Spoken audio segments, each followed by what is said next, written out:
Hello and welcome to Fast Not Good, where we make videos fast and not good. This is video 4 in our series about death in Severance. We've discussed Gemma and grief, PT and neuroscience, Irving and his character arc, and in a prequel to this vid we did a little starter about innie identity. Today we're going to talk about death and protection and melons. Oh my. Let's review Milchick's comment in the first ballgame.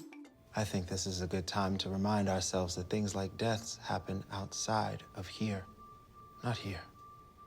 A life at Lumon is protected from such things. And I think a great potential response to that from all of you is gratitude.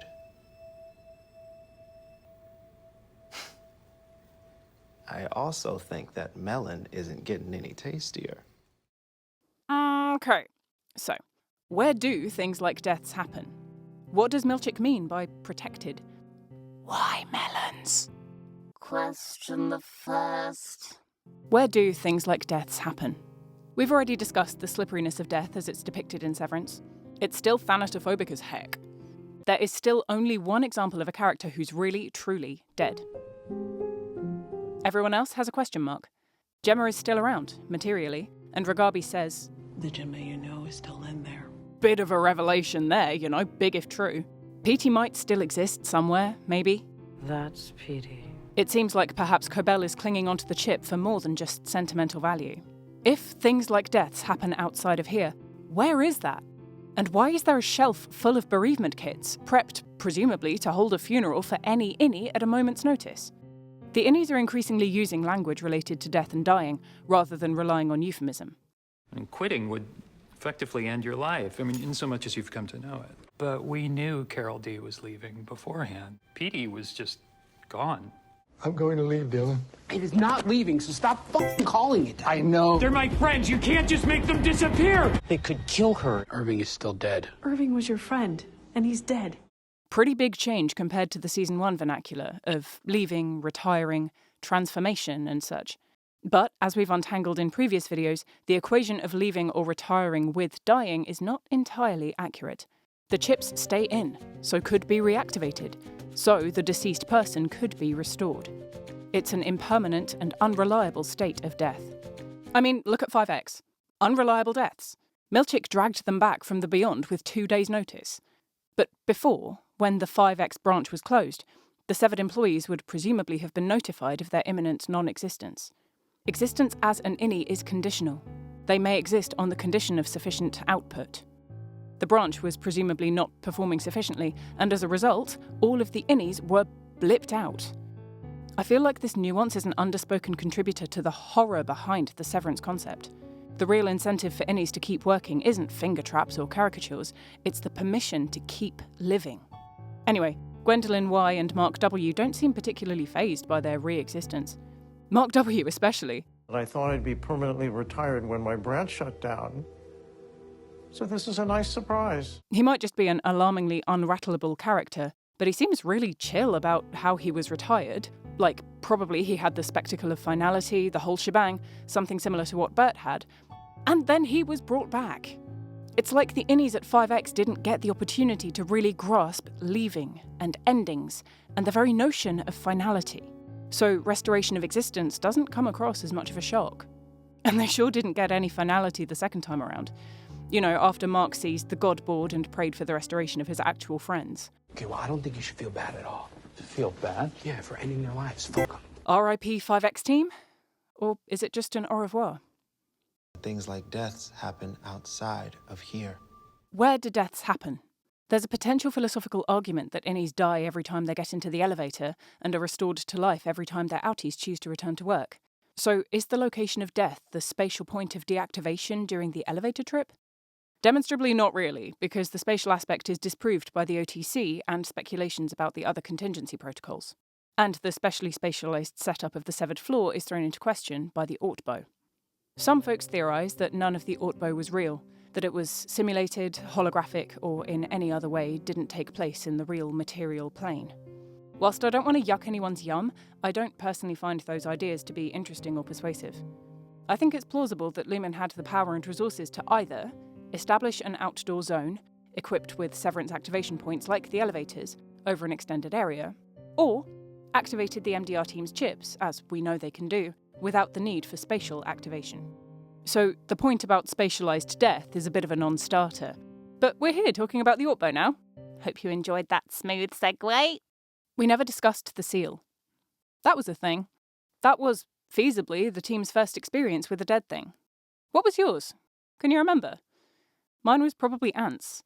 When I was a young warthog! I remember seeing ants getting squished and going, ah yes, that was alive and now it's not. The innies are ostensibly adults, but in many ways they experience life from an infantile lens. The uncertainty around this lump of inanimate flesh reveals the lack of engagement they've had with death as a visceral thing. Everything to do with death is abstracted on the severed floor. Harmless theory, then, that the severed floor is vegetarian.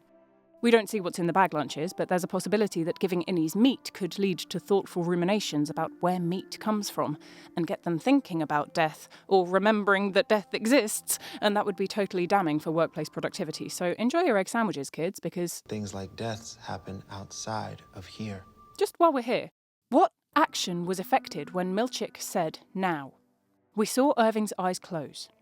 Screen went black. Brilliant, kidney-curdling end to an episode. But a bunch of in-between was elided. Jack and I have been throwing theories around about how Milchick's now activated chip functions in each of the innies. It's feasible that all 4 of them were suppressed, maybe exactly like Irving was, allowing Milchick, Miss Huang, and hopefully a helpful Lumon cleanup crew to get Irving far, far away, move the MDR squad away from the scene, and peacefully restore their outies without too much fuss. If true, as in, if Milchick's now activated the same chip function in all 4 of the MDR team, then of course Irving B could come back. Yes! Do it, Seth! In all the speed and scariness of that moment, I reckon this is what happened. Filtration was later. Whether anything more permanent was coded into Irving's chip, disallowing any future activation, time will tell. But I don't think it's characteristic of Lumon to irreversibly erase anyone, no matter how Old Testament God Milchick's condemnation speech was. But yeah, the MDR3 get back to the office in just as shaky a state as they were in at the end of the waterfall. If Milchick's now only affected Irving, the others would surely have talked things through, figured things out on the walk back to whatever transport link got them there. Helly especially doesn't re-emerge onto the severed floor like someone who's had a nice soothing debrief. So did all of them reawaken in the elevator immediately after witnessing Irving's execution? Like, yeah, right?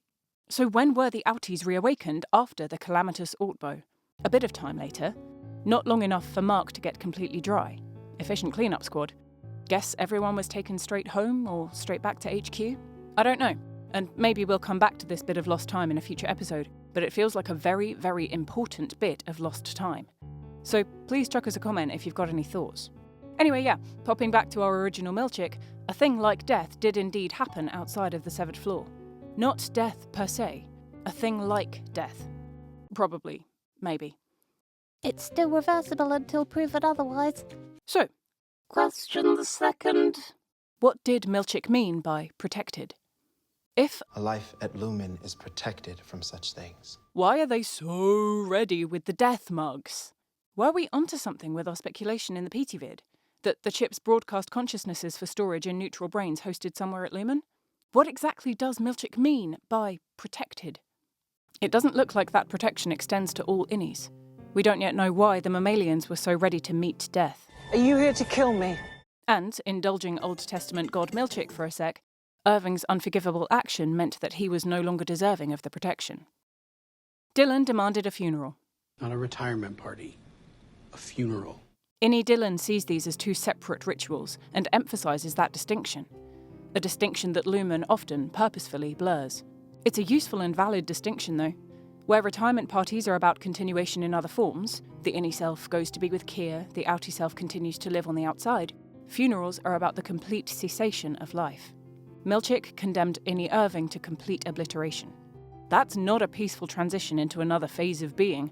That's a hard line around Irving B as a distinct person, a full personhood, with a full identity, being allegedly gone for good. Not just someone's innie, a full and discrete person. So Dylan's really seeing innies and outies as different people, and that tangent is a whole other thought train. It is surprising that Milchick acquiesced, but I guess he's learned that this group can get feisty when feeling spicy, so he went along with it as a placation mechanism. Still surprising, though. that he went all Old Testament God on Irving. It will be as if you, Irving B., never even existed. Cursing him to non-remembrance, but then lets the group come together in a remembrance ritual. Kinda crunching his own toes a bit there. He followed through on the promises to eradicate Irving from memory, though, at least in the material sense. The photoshopped desk pics, the redesigned tri-desk. It's like Milchick's erasure of Irving from the material realm prompted Dylan to demand the funeral ritual. Like, Dylan goes hard on this point after they've been put back into the MDR office, after they've seen the un-Irvinged area. Question the third. Why Melons? Lumon seems to serve melon at staff transitional periods. We got a melon bar shortly after Petey left and Helly joined the MDR team. Honeydew and cantaloupe. We got those and watermelon at Bert's retirement. And we got the carved head melon spread at Irving's funeral. It's like melon is a palate cleanser for loss or change. He was awesome and I miss him. A lot of aspects to innie deaths are pretty alien. Many cultures recognise that time with the body of the deceased is helpful for grieving and emotional processing. The fact that the outie continues to animate the body that the innie used to inhabit has gotta make all ideas around innie death a bit weird and wiggly. Dylan needs confirmation about whether innie Irving is actually dead.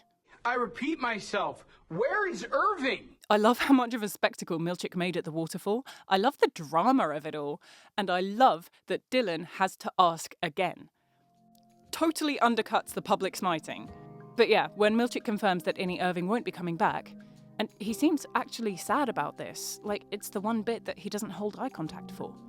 Unless the break in eye contact means he's lying and Irving is maybe coming back. I don't know, stay on track, Robin. Yeah, when Milchick confirms the line about Irving not coming back, Dylan calls them fucking murderers. So, funeral. Is this an event that could be termed an Egonite funeral? Do all members of the cult of Kier get this sort of ceremony? Or is it just meant for severed employees who die on the severed floor? Observation the first. Innie Irving is rendered in the same 8-bit styling as Kier in the celebratory file completion graphic. Is this a signifier of the Lumon line that dead innies go to sit with Kier? Is there an implication that Kier sits in the digital realm? I hope it's not this. We're coming back to Kier reincarnation theories in a vid soon, I promise, but I think this iconography choice is at least symbolically interesting. Observation the second. The featured music is an 8-bit auditory dumpster fire of Chopin's Funeral March. What the hot fudge sundae? Okay, so do innies remember music then? Would innies understand the cultural significance of Chopin's Funeral March? We talked last video about the huge limits on cultural exposure on the severed floor, but the inclusion of Chopin's Funeral March in the funeral ceremony suggests that maybe musical retention is one of the things that passes through the severance barrier. So, did Bert know the song he chose at his retirement, or did he choose it based on the title? Did he choose it at all, or did Daddy Milchick lie? Bert's retirement song is a bit different. Paul Anka's Times of Your Life has lyrics. There's a verbal component that aids understanding. But Chopin's Funeral March is an instrumental piece. No lyrics, no words. In its customary orchestral setting, or even played as an instrumental solo, a lot of meaning can be communicated by the music itself. Milton Mimikides, in his lecture about why music moves us, talks about music's effect on emotions using the Everbeam model. Music can evoke episodic memories and function as a retrieval cue for memories associated with the piece of music. Chopin's Funeral March is so embedded as a signifier of death in Western culture that this episodic memory is pretty standard. Like, most folks know what the Funeral March song means. Most folks have heard it used in some deathly setting. But innies are supposedly severed from episodic memories. So, what's happening? The 8-bit arrangement of the piece undermines a lot of the emotionality in the music. In an instrumental arrangement, Chopin's piece might evoke the sombre imagery of an actual funeral march, with the slow tempo, simple rhythm, absence of acrobatic melodic movement, etc. But the version played at Irving's funeral is just not that mood. It's faster, thinner, and just way worse. Music also affects emotional states by inspiring emotional contagion. There's a human survival value in recognizing the emotions of other people, and certain musical instruments have timbral qualities that inspire people to emotional reactions. Like how a high violin makes you sad because your ear thinks it sounds a bit like a person crying. Again, this is compromised by the 8-bit MIDI-style audio we get. There's a time and a place for MIDI, you know, I'm not doing a MIDI diss track here, but for a person's funeral, it's honestly kind of in the musical uncanny valley. The context is correct. The melody is familiar, but it's wrong, and I just need to know whether innies can remember music. It would seem like the answer is no. So who's it for? Who made it? Who put together the funeral resources? Which of Lumon's unseen hands is responsible for creating 8-bit Irving and the MIDI funeral march? Observation the third. Irving B's lifetime is written in quarters, not years. Observation the fourth. We need to talk about the melon. Right, so this feels like a ritual bridging between transubstantiation and cannibalism. There are numerous examples of food rituals in religious ceremonies, the Eucharist being a familiar one for many, right? The Christ's body is bread, Christ's blood is wine, eat, drink, believe in the Saviour thing. But in the Eucharist example, no church I've heard of is sculpting tiny bread Jesuses for ingestion. They're symbolic wafers as far as I'm aware. The symbolism carries the meaning. Anyway, yeah, the transmutation of an immaterial presence into food. Here, with the melon carved as Irving's likeness, it's like a symbolic cannibalistic ingestion of the person who's died. It's drawing on ideas around ingestion as a way of honouring the dead, a way of respecting them, of continuing their life by using it to fuel your own. Not gonna lie, I haven't done any formal cannibalism research for this, but these are ideas I've come across from working at a pub across the road from a serial killer exhibition and talking to people about this stuff, so sorry for the lack of sources here. But like a transubstantiation ritual, and unlike cannibalism, the likeness was provided for the group. They didn't make it, or choose it. Who made the melon? Who at Lumon is responsible for this task? Where is Lumon's catering department? Harmless theory until proven otherwise. I'll ready the refreshments. Milchick made it himself. That was his morning. That was his morning. Because he did seem a little affected about Irv.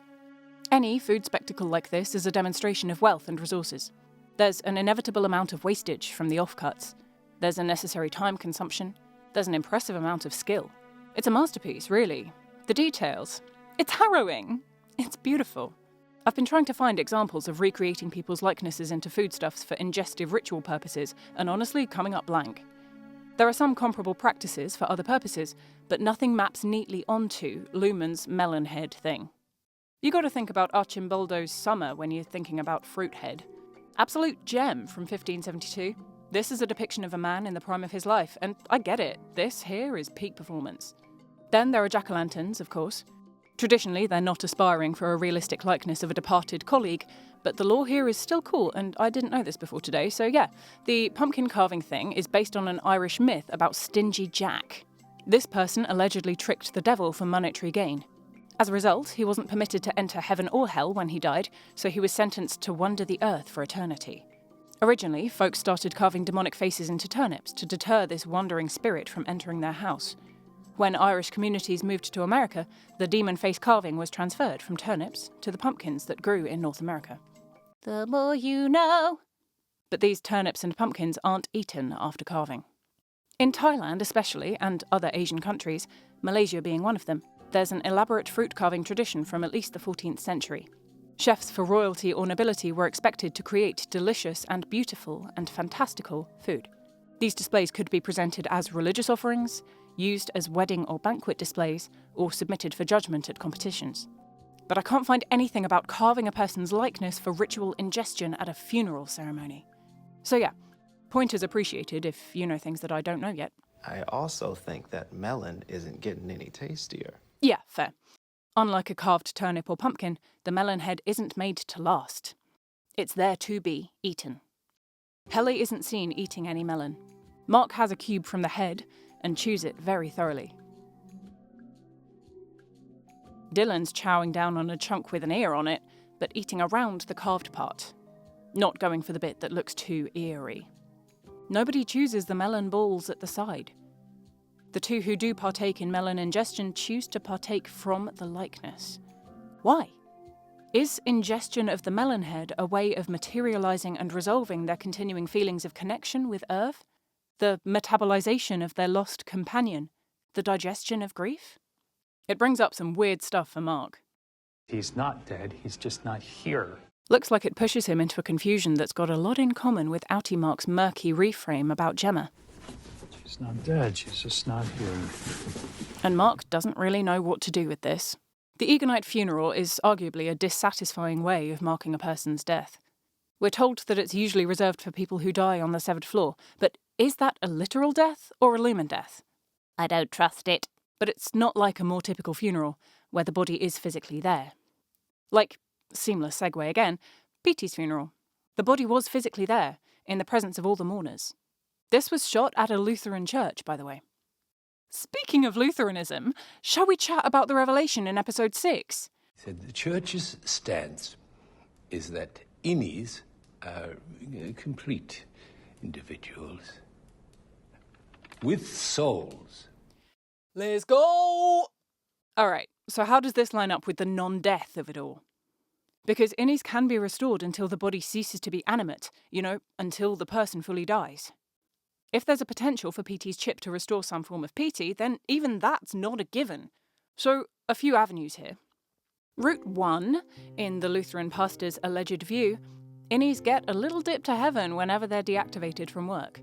But unless that model also applies to the outies whilst the innies are active, it's a bit of a cul-de-sac. Route 2. Maybe innies go to heaven when they retire, when they're no longer functional. I guess omniscient God would know when it was their actual last day, and the welcoming committee at Heaven's Gate could be prepared for their arrival. I don't know. The show's reticence about death has got me all sceptical, because it's almost like innies can't die. So it's not even a state of purgatory, it's just static pause. It's just void. We know that innies and outies don't sense the time passing whilst their other self is activated, so it's just a blink of void. We're going to get into this properly in a future video, but there are parallels between the cult of Kier and Scientology ideologies. Maybe, like Scientology, the cult of Kier is framed as compatible with other faiths. For those on the outside, at least. We, the viewers, know that there's one true God and one almighty Trinity on the severed floor. So, on the outside, there could perhaps be Egonite Lutherans? Why would the pastor be talking about severance, though? Why would a representative of the church be sharing this? They can be judged separately from their outie. So we're going to learn about Lutheranism now. Fun features! And how this relates to severance. The show and the procedure. In Lutheranism, human effort doesn't mean anything afterlife-wise. Acceptance into heaven is not contingent on doing good in life. You should still be a good Christian and follow the moral codes and stuff, but getting into heaven is a matter of divine grace and holding faith. The only condition for getting into heaven, under Lutheran principles, is faith. Bert says, Do I think I'm going to heaven? I know. The answer is no. Implication, as Lutheran teachings state that the only condition for getting into heaven is having faith, Bert doesn't have the Lutheran version of faith. He doesn't have the correct faith to get into the same heaven as Fields. Cuius regio, eius religio. The ruler of a principality determines its religion. Lutheranism is autonomous on a regional or national level. In the show's universe, this might be a church that Lumon could wriggle some tendrils into. If we construct a model where Kier or a close descendant ascended to the role of ruler of a principality, like the township of Kier, you get where I'm going with this. In the absence of an overseeing church organisation, in this show universe, perhaps a Lutheran church within an Egan-ruled principality could adjust its teachings to be more Egan-customised. In Lutheranism, the Bible is the sole source of religious authority. There's an easy parallel here to the sanctity of the handbooks on the severed floor. There are 2 sacraments in Lutheranism. That was a big divergence by Martin Luther in the 16th century. He kept only 2 of the 7 sacraments in Catholicism, and the ones he kept were baptism and the Lord's Supper, the Eucharist. Not super sure whether this bit maps into Severance universe, but I keep thinking about the Macrodat video, where Helly gets dunked for pineapples, and how she's already been dunked in the waterfall, and yeah, I don't know, I guess I've just got baptism on the brain. I'm gonna baptize her. Lutheranism is predominantly anti-trans, anti-abortion except in particular circumstances, anti-cosmetic surgery. Even tattoos are frowned upon in church. The bodily vessel is sacred. How would a severance procedure be all right through the Lutheran lens? I guess that the church isn't necessarily pro-severance, and the pastor was just exploring the outcomes of the procedure. Lutheran teachings seem, overall, pro-life. Innies are brought into existence as a new life. The severance process generates a second personhood. Sure, a second soul. But innies aren't exposed to Lutheranism, so the condition of faith required for getting into Lutheran heaven is unfulfillable. If you're severed, you go to 2 separate hells? Is that true? But if the Lutheran pastor wasn't aware of the cult of Kier and assumes a Lutheran faith system within Lumon, then perhaps all innies would be assumed to go to heaven. Innies are created as a blank slate in a controlled environment, helping out with good works for a big medical company. Again, actions don't factor into Lutheran heaven, though it's still a branch of Christianity with the associated moral codes for living a good Christian life. But yeah, with a lot of generosity for this imaginary pastor side character, maybe the anecdote that Bert and Fields recall really was an innocent supposition that all innies might go to heaven. And it seems that Bert and Fields assumed that giving Bert a blank slate and a safe job in a basement would prevent innie Bert from getting up to any shenanigans like outie Bert has. Hypothesis. I hate it, and I hope it's not this, but maybe Bert has been working with Lumon for 20 years. And maybe that work is substantiated by a deeper, cult of Kier faith. Maybe both parts of Bert have been working at Lumon. If we take this at face value... Didn't the first severed office open 12 years ago? Yes, it did. Then there are still some unaccounted for years of Lumon proximity preceding Bert's severance. Maybe outie Bert is fairly high up in the company and was looped in on what his innie was getting up to, and called it quits when his innie was on the cusp of going too far in his relationship with Irving. I wonder if outie Bert was overseeing some of the chip testing process. The first Severance branch opened 12 years ago. There would have been a testing process before this, see our PT video. Probably starting out with animal subjects, moving to select human subjects, checking for health risks and stuff before expanding out to full corporate functionality. Or maybe outie Irving was working in this area. He's got some unaccounted for Lumon employment years prior to his own severance. Or not, and I'm barking up a lamppost, but research on this one has been fun and illuminating for me. Hope you've enjoyed it too. That's that on that. Thanks for watching. Next one's a corker, so it might take a minute. Bye.